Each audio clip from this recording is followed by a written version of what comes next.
Pertanyaan tentang apakah ada tujuan hidup telah menjadi salah satu perdebatan yang paling mendasar dan berkelanjutan dalam khasanah filsafat. When I was a kid, I was wondering kind of what's the meaning of life?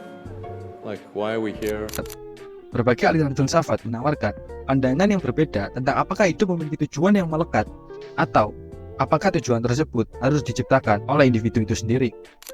I think having a sense of urgency is very beneficial, and understanding that your time is limited can aid you greatly. Do you think there is a meaning to life? Well, I think ultimately the meaning of life is to understand the nature of the universe. It means the way of life. So to live in Tao is to live in the proper manner. And then you say, well, what are those two things? So what are the 4 dimensions of meaning in life? Setiap hari, dalam pikiran yang sehat, dalam situasi yang cukup tidak jelas, manusia akan mulai mempertanyakan, kenapa aku diciptakan dan kenapa aku ada? Kenapa semua ini diciptakan sedemikian rupa? Pertanyaan-pertanyaan ini akan sering muncul dan sangat sering menjadi beban mental, bahkan lebih buruk lagi, bisa menjadi pemicu dari depresi. Tapi, apakah ada jawabannya? Sejauh ini, kita hanya bisa melihat dan memikirkan berbagai kemungkinan atau jawaban yang cukup rasional dan masuk akal. Jawaban itu mungkin tidak akan memuaskan, dan pertanyaan yang serupa akan muncul kembali setelah beberapa saat dan akan memicu pikiran yang mendalam, perenungan, dan berujung pada mengenang kejadian-kejadian lama dari kehidupan kita. Jawaban yang diusulkan oleh orang lain mungkin akan memuaskan kita untuk beberapa saat, tapi dalam beberapa waktu, pertanyaan mematikan itu kembali muncul dan siap mengeksekusimu kapan saja. I remember you said that death is psychologically just as important as birth. And like it's an integral part of life, but surely it can't be like birth if it's an end, can it? Yes, if it's an end. And there we are not quite certain about this end. Ini seperti dirimu yang lain bertanya kepada dirimu sendiri, menuntut deskripsi dan pemaknaan yang jelas terhadap kehidupan. Kebanyakan orang-orang akan takut pada pertanyaan ini, dan tanpa sadar menjauhi pemicunya. Pertanyaan eksistensial selalu menyerang kita ketika kita sedang sendirian. Dengan begitu, banyak orang yang akhirnya mencoba menjauhi kesendirian dengan bersenang-senang, mengisi waktu dengan kesibukan, atau bahkan menghilangkan kesadaran dengan minum-minum sampai mabuk-mabukan. Itu semua tanpa sadar dilakukan untuk mengalihkan pikiran kita yang selalu menuntut jawaban. Lebih baik sibuk daripada harus overthinking tentang tujuan-tujuan dan pemaknaan hidup. Lebih baik bersenang-senang bersama orang lain daripada harus berhadapan dengan pikiran sendiri yang kejam dan seringkali bahkan bisa menyakiti. Tapi, ada juga beberapa orang yang berusaha menemukan jawaban atas pertanyaan-pertanyaan yang mereka ciptakan sendiri. Mulai dari ide-ide mistis sampai ke aktualisasi, mulai dari agama sampai ke sains. Tapi pada dasarnya, kita semua memiliki pertanyaan yang sama yang mungkin juga ditanyakan nenek moyang kita berabad-abad yang lalu. Dan tentu saja pertanyaan itu masih belum memiliki jawaban yang sangat objektif yang mampu memuaskan gelisah di hati setiap orang. Life is to understand the nature of the universe. And figure out what the meaning of life is. Like I said, I think we don't quite know the right questions to ask. Namun ada beberapa usulan dari beberapa tokoh filosof terkenal, dan dalam video ini kita akan mengeksplorasi perspektif eksistensialisme dan nihilisme, dua aliran utama filsafat modern yang memberikan pandangan kontras tentang tujuan hidup.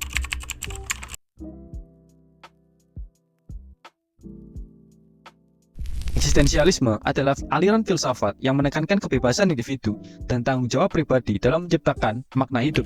Jean-Paul Sartre, salah satu tokoh utama eksistensialisme, berpendapat bahwa eksistensi mendahului esensi, yang berarti bahwa manusia pertama-tama ada dan baru kemudian mendefinisikan dirinya melalui tindakan dan pilihan mereka. Dalam bukunya Existentialism is a Humanism, karya Sartre menegaskan bahwa manusia tidak dilahirkan dengan tujuan atau makna tertentu. Sebaliknya, mereka harus menciptakan makna hidup mereka sendiri. Menurut Sartre, kebebasan adalah inti dari eksistensi manusia. Kebebasan ini datang dengan tanggung jawab yang besar karena individu harus membuat pilihan yang menentukan arah hidup mereka. Sartre beranggapan bahwa melalui pilihan dan tindakan inilah manusia dapat menciptakan makna dalam hidup mereka. Dalam pandangan ini, Sartre tidak menerima pandangan tentang adanya misi dan tujuan objektif dari eksistensi manusia. Akan tetapi, manusialah yang memberikan tujuan-tujuan palsu pada eksistensinya sendiri. Ini sangat menyedihkan dan cukup ditentang banyak agamawan atau orang yang cukup percaya bahwa manusia punya misi tertentu saat diciptakan di dunia ini. Bagi beberapa orang, ini sudah cukup memberikan jawaban bahwa tidak ada tujuan khusus dirinya diciptakan, tapi kita bisa bebas mengarang dan mengejar tujuan buatan pikiran kita sendiri.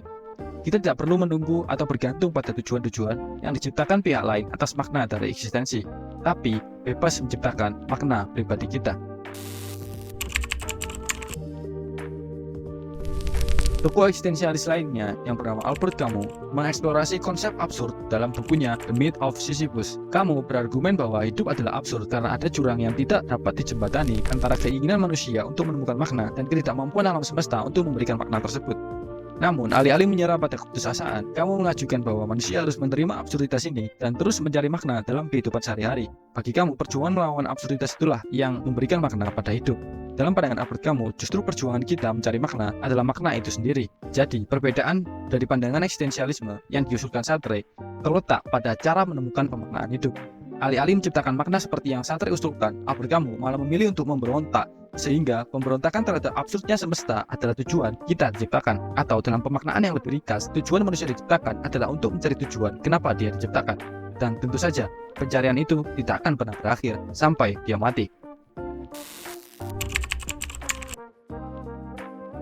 Nihilisme adalah pandangan filosofis yang menyatakan bahwa hidup tidak memiliki tujuan atau makna intrinsik. Friedrich Nietzsche, seorang filsuf yang sering dikaitkan dengan nihilisme, berpendapat bahwa Tuhan telah mati, yang merupakan metafora untuk runtuhnya nilai-nilai dan makna yang diberikan oleh agama dan tradisi. Dalam ketiadaan makna yang diberikan dari luar, Nietzsche menekankan pentingnya penciptaan nilai-nilai baru oleh individu. Dalam bukunya The Spook Zarathustra, Nietzsche mengajukan konsep Übermensch atau manusia super, yang merupakan individu yang mampu mengatasi nihilisme dengan menciptakan nilai-nilai dan tujuan mereka sendiri. Nietzsche melihat nihilisme bukan sebagai akhir, tetapi sebagai awal dari proses penciptaan makna baru yang lebih autentik. What do you think is the meaning of life? I think that, there are probably a couple of different ways that I would go at this.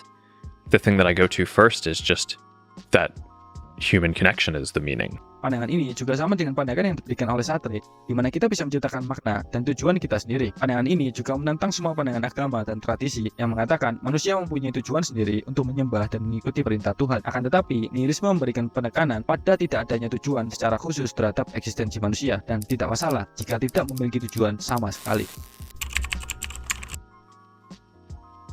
Kesimpulannya, pertanyaan tentang apakah ada tujuan hidup tetap menjadi salah satu misteri terbesar dalam ranah filsafat, eksistensialisme, dan nihilisme. Keduanya menawarkan pendekatan yang berbeda. Yang satu menekankan kebebasan individu untuk menciptakan makna, sementara yang lain mengakui kekosongan makna yang inheren dalam hidup.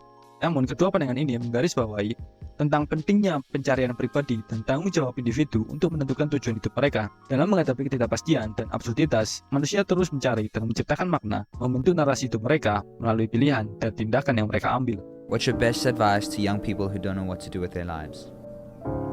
You're not meant to know. And the fact that people try to push that on you, oh, you should find your passion, you need to know your why.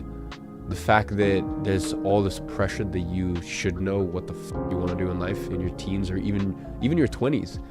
That's what that period is for. It's for discovering and figuring out what you care about, what you don't care about, what you're good at, what you're not good at, and what you want to do for the rest of your life. Seperti biasa, mari kita tutup dengan satu pertanyaan. Apa makna hidupmu?